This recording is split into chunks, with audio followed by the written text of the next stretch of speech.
This is Death or Prison, brought to you by leanonmeusa.org. We bring you stories of hope and encouragement. Hello and welcome to the Death or Prison podcast, brought to you by leanonmeusa.org. I am Johnny Branham. To my right, Mr. Elmo Golden, and our distinguished guest, Ms. Marianne Van Dongen. We're going to take a travel back into time and to talk with Marianne Van Dongen about a litany of things. This is going to be a great interview. We're going to find out about some things that happened through her childhood, some things that happened in adulthood, and then we're going to get to an important part. As you already know, she's sitting on the Death or Prison podcast. She has some type of connection with the listeners that are watching this podcast. And so with that, I do want to talk about you, Marianne Van Dongen. Okay. How you doing today? I'm great. That's Blessed. Good. Thank you.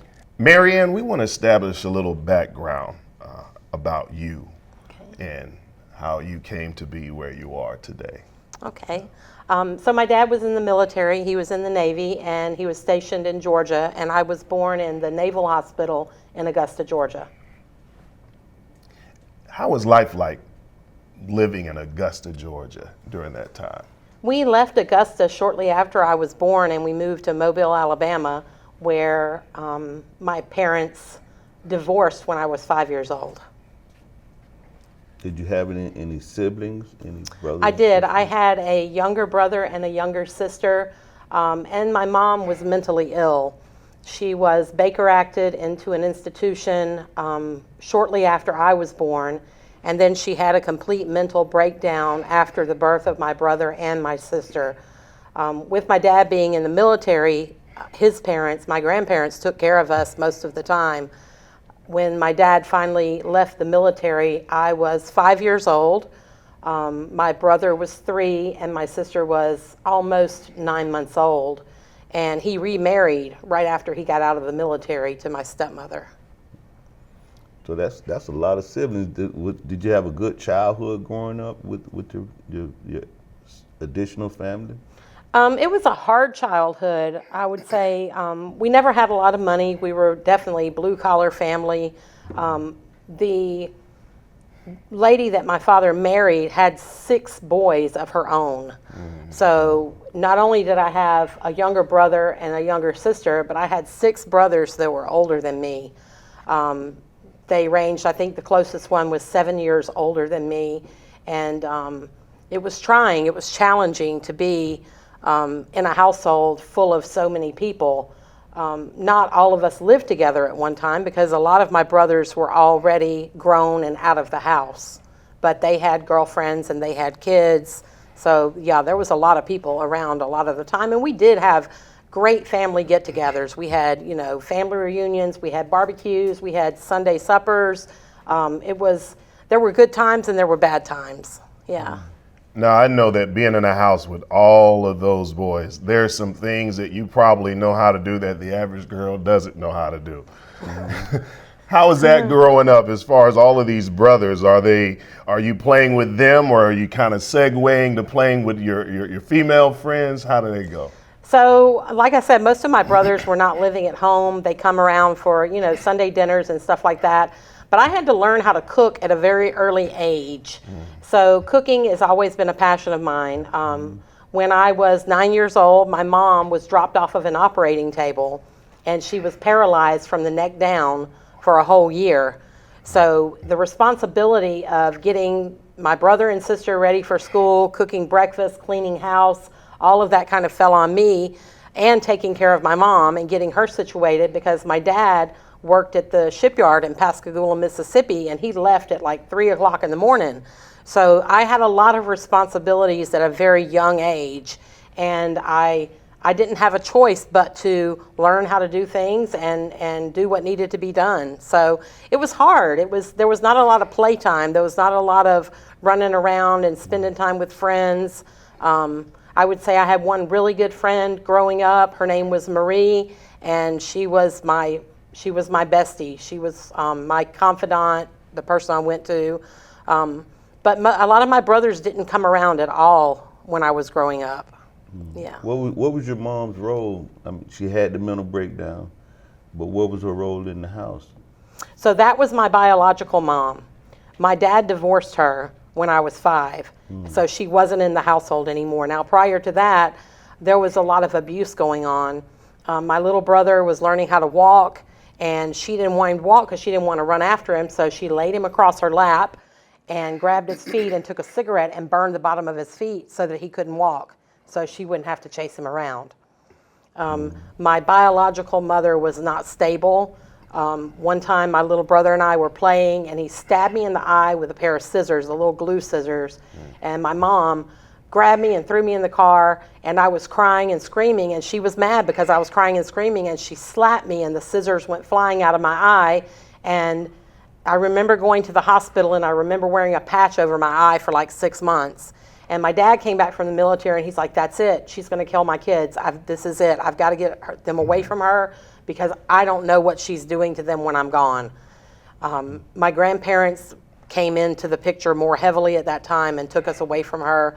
And she didn't play a big role in my growing up. I didn't see her again for about 5 years. Yeah.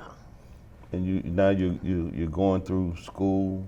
I mean, did you have good grades, failing grades because of the way you were growing up? I would say that I was a B student the majority of my time growing up. My little brother and my little sister both had learning disabilities. They were in the special education classes, and a lot of times they would get punished because they would come home and their report card would be not so good, and they would get punished and I wouldn't get punished, and I would feel really bad about that. So I started letting my grades slide so that I would get punished too, because I didn't want them to be punished by themselves. I wanted to be, I didn't want to feel separated from them. So I let my grades drop down to like low C's for a couple of years, and I was always very protective of my little brother and my little sister. Yeah. With everything that you were dealing with, sometimes we as young adults develop either coping mechanisms or we develop a way of escape. Can you remember in like school, was there any way that you escaped, any activities or after school? So I would say that my biggest escape when I was growing up was church. My stepmother taught Sunday school, and she took us to church, and I absolutely loved the environment. I absolutely loved just being there and being in the presence of, I love the Gospels, I love the singing. I was just enthralled with the peace that I found inside that sanctuary, to the point where a lot of times it was not far from our house, I would just walk up to the church and go inside. And I got chill bumps right now thinking about it, because I can still remember that feeling of opening those sanctuary doors and looking in there and being the only one standing there. And it's kind of emotional, especially, getting chill bumps just now and realizing that I can still feel the chills that I felt of the peace that I got when I walked into that sanctuary. So yeah, I went there a lot. That was an escape zone for me. That was a place of sanctuary. That was a place of peace, and I just really loved being there. Yeah. How old were you at that time? I would say I was probably 11, 12 years old. Yeah. So God is playing a role in your life at an early age. Yeah, before I even realized it. Yeah, before I even realized it. I noticed that there's a common thread between us and our listeners, that usually when the family shifts, because one parent maybe have left, or there may be some situation that's come about that's called the shift in the family, and then the shift in the family calls the children roles to play. I'm mindful of my sister. We didn't have a dad, and she had to play the role as mom. And I noticed that when that happens, children tend to miss out on pieces, and then they take on these other roles, and then they take on a new identity to where they're not even children anymore, and the thinking change. Yeah. What was your thinking like at 11 and 12 years old? And what role did you play? So I think that my mindset changed even earlier than that. When my dad married my stepmom, one of my brothers started molesting me at the age of 7. So even before my mom's accident, even before she became paralyzed, I was traumatized. I was scared, I was hurt, I was alone, and even then I was starting to reach out and look for a way to focus and stay centered and take care of my brother and sister. That was always my main agenda, was to protect them, to keep them from going through some of the things that I was going through. And then when my mom's accident happened, about that time is when I realized that the church was where I needed to be, because those people were genuine. Those people were loving, they were caring, and I didn't have to pretend with them. I could go in there and I could laugh, I could cry. So I think I took on the role of caregiver and maybe mother to my brother and sister. I was extremely protective of them. And I never talked about what I was going on in my life with my friend at school. I never mentioned to anybody what was going on in my life, because it was so bad, it was so horrible that I was ashamed, and I didn't want them to not like me. And I thought maybe they wouldn't like me because of what was happening, because maybe it's my fault. Maybe it's something I did to cause this to happen. So, yeah, it was a struggle. And that became like a normal part of your life until you turned, 14, 15? Around the age of 13, I started going to stay with my brother Mike, my older brother, not the one that molested me, my good brother, I call him. And I went and stayed with him in Birmingham a couple of summers. And then the third summer, the summer of my 17th year, I was at his house for the summer, and I was raped. And I got pregnant because of the rape. And I never told anybody, but I went back home to Mobile, and I was getting ready to start my senior year in high school, and my mom comes to me one day, and she confronts me. And she said, "Something's wrong. You haven't had a menstrual cycle, and I've been watching you. What's going on?" And I said, I don't know. And she said, "We're going to a doctor, and we're going to find out what's going on." So my mom took me to a GYN. I had never been to a doctor. I had never had a physical exam. I'd never been to a doctor. And the doctor told my mom that I was pregnant. I was scared. I was scared to death. I didn't know what was going to happen. I kind of thought I might be pregnant, but I was real naive, and I didn't know a lot about those things. I didn't date. I didn't date anybody. I didn't have a boyfriend. So I really didn't understand everything that was going on. But I know that I told my mom and my dad, once it was brought out, that I would like to keep the baby. And my mom said, "Absolutely not." And she took me down to an abortion clinic. And when we got there, she told the doctor, "Do not use any pain medication, because I want her to feel everything that's going on, and I want her to know that her being a whore caused this." And I didn't last much longer at my mom and dad's house after that. I left pretty soon after that. Yeah. Wow. And that trauma, did it catapult you into other things, or did you just become secluded? I think it catapulted me into being stronger and being more independent, and deciding that I was never going to let anybody put me in a position like that again that terrorized me, because I was terrified, and I suffered a lot because of that abortion. The doctor said that I probably would never have kids, because when I was thrashing around, they cut my uterus, and they said she might not ever be able to carry a child. So at that point, I went through high school. I graduated high school because that was my goal. That's what I needed to do. And about 2 weeks after graduation, I took my stuff and I left, and I didn't go back. I got a job. I moved forward. But again, didn't have a lot of direction. I was naive. I didn't know about drinking and drugs. I hadn't been exposed to stuff like that before. So now I've jumped out of this situation, and into something that I have absolutely no idea about. And I was led in a lot of wrong directions, and I made a lot of bad decisions. And it was all a growing process for me, but I knew that I couldn't go back to where I had been before. And when you left, where did you go? So I had a job working on a commission-only basis. I did not know that the company was a cover-up for a drug ring. All I knew is that I was selling luggage door to door, I was selling briefcases, I was selling pool cues, and if I sold something, I got some money, and if I didn't, I didn't. So when I left my mom and dad's house, I didn't have anywhere to go, but my new boss told me, I have a place you can live. It's an apartment. There are 2 guys living there now, but there's another bedroom, and you can move into that bedroom, and you can stay there, and you can work for me. You have a car, and we need your car.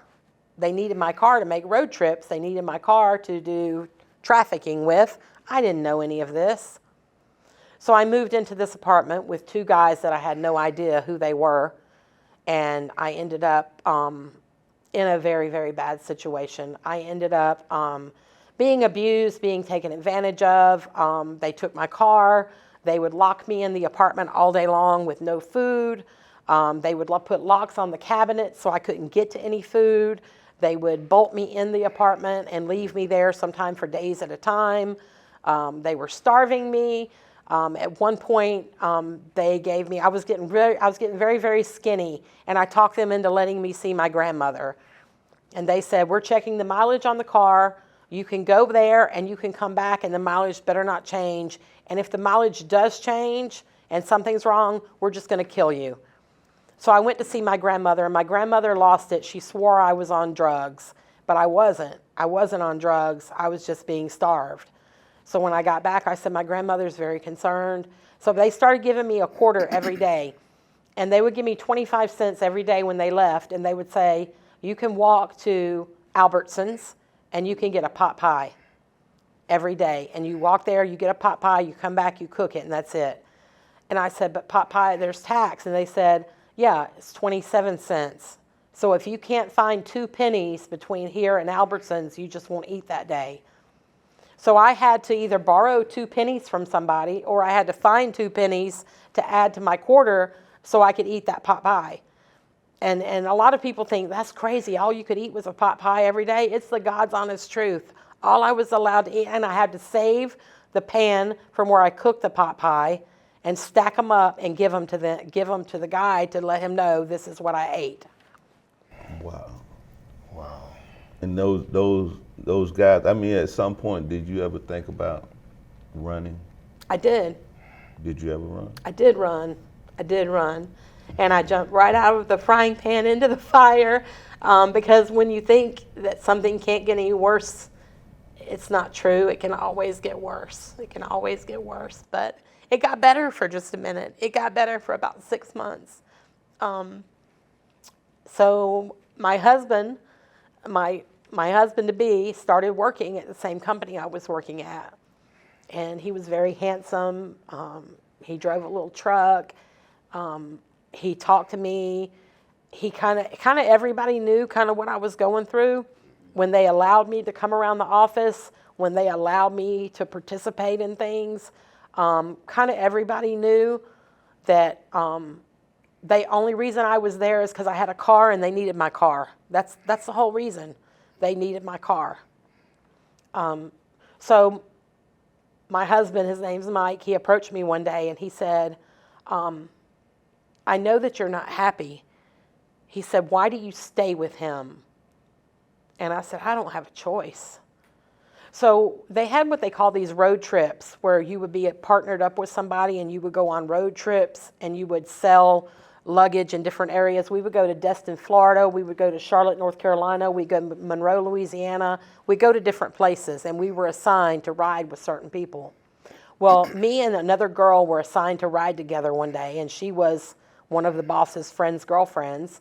But she didn't want to ride with me. She wanted to ride with her boyfriend, who was riding with Mike.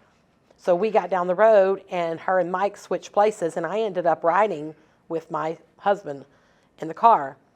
And he said, I want you away from that. Have you thought about running away from him? And I said, I don't have anywhere to go. And he said, run with me. Come with me. And I thought about it. It took me a couple weeks, but I thought about it. And I said, okay, I'll run. He said, there's a New Year's party. I'm going to be there. He said, I need you. We made a plan for me to run out the back door and jump in the car with my husband and run. And that's exactly what I did. A guy named Lenny came with my husband. He distracted the guy, and I ran out the back door, and I jumped in the car, and I ran.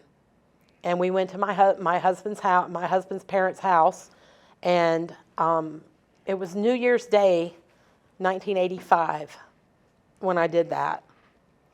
And January 20th of 1985, 3 weeks later, is when I married my husband. Yeah. The relationship between you and Mike, when you first met him, was it just intense? Did you know, like, this is my man? Or did it just, maybe was it just he was there and this was a means to get away from this life that I'm living now? Pretty much he was my savior. He was the one that was going to save me from what I was going through. He was the one that was going to get me out of the circumstances I was in. Yeah. Did I love him when I first met him? I don't think so. But I grew to love him. I grew to love him very much. We had some good times together. We did. Can we stop for just a minute? We had to break for a moment because sometimes in real time, when you're talking about your past and you're talking about things that have happened to you, things that have transpired, it could become very difficult. But God is definitely doing something through this interview. You mentioned going from the frying pan to the fire, and then you talked about there being highs and lows in that relationship and that marriage with Mike. Tell us about that. So it was just before my 19th birthday that Mike and I got married. We got married January 20th of 1985, and I turned 19 March 7th. I had a lot of excitement going on. I was not being caged up in an apartment anymore. I could do what I wanted to do. I could eat what I wanted to eat. I was free, like almost free, like being released from jail. We went on a lot of adventures together. He loved to scuba dive. I love the water. We spent a lot of time going to Key West, being on the water. We went to amusement parks. I'd never been to an amusement park. We did so many fun things together. He introduced me to music. Prior to that, I really didn't know a lot about music. He took me to a Pink Floyd concert. He took me to see the guys with the beards, ZZ Top. ZZ Top. He took me to see ZZ Top. Like, he opened up a door that I had never experienced, I'd never been through. And it was exciting for me. I was young, I was finally happy, and I started to fall in love with who he was because he was introducing me to so many things, and I had fun. I got a job. We moved to Orlando. We stayed with my brother Mike for the first few months that we were married, and then we got our own place. He introduced me to his old Army buddy and his wife, and we hung out with them a lot. And we went to Kennedy Space Center. We went on adventures. We went, we would go down to Key West and pop a tent and camp. And then I took some pictures in to have them develop from the trip to the Kennedy Space Center, and they developed the pictures, and they said, you need to be careful with these pictures. And they slid the pictures over to me, and I was like, what is that? What is he talking about? And I started thumbing through the pictures, and there were pictures of my husband snorting cocaine off a glass mirror. There were pictures of big blocks of marijuana. There were pictures of all kinds of drugs there. And I realized that something wasn't right. And when I confronted him with it is when things started falling apart. Things begin to fall apart. What do you mean? He started treating me differently. He started saying, you know, you're such a stuck up. You don't do anything. You don't party. You don't do this. And we just continued to just move forward, but things were never the same. He was arrested for pulling a knife on a lady in a laundromat. I went through all of that with him. We separated for a little while, and when we got back together shortly after that, I got pregnant with my daughter. And for the 9 months of my pregnancy, it was good. He was good to me. It was good. But then my daughter was born. And when my daughter was born, things started to go downhill again. And I was arrested for killing my husband. And we're going to get into that on the next episode, Marianne. This has been a phenomenal testimony, but this is only part one of her story. And there's something that we do at the very end of each podcast, and it comes out of Deuteronomy chapter 30, verse 19. And it says, "This day I call heaven and earth as witness against you, that I have set before you life and death, blessings and cursings. Now choose life, so that you and your children may live." This has been the Death or Prison podcast, brought to you by leanonmeusa.org. I am Johnny Branham. This is Mr. Elmo Golden. To my right, you've been listening to Miss Marianne Van Dongen, who you definitely got to hear the rest of her story. Now, this is the Death or Prison podcast, but we say choose life.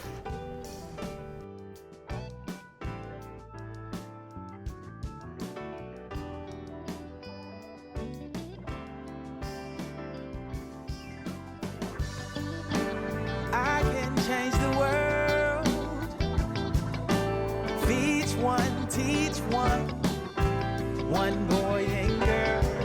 Maybe we can change the world.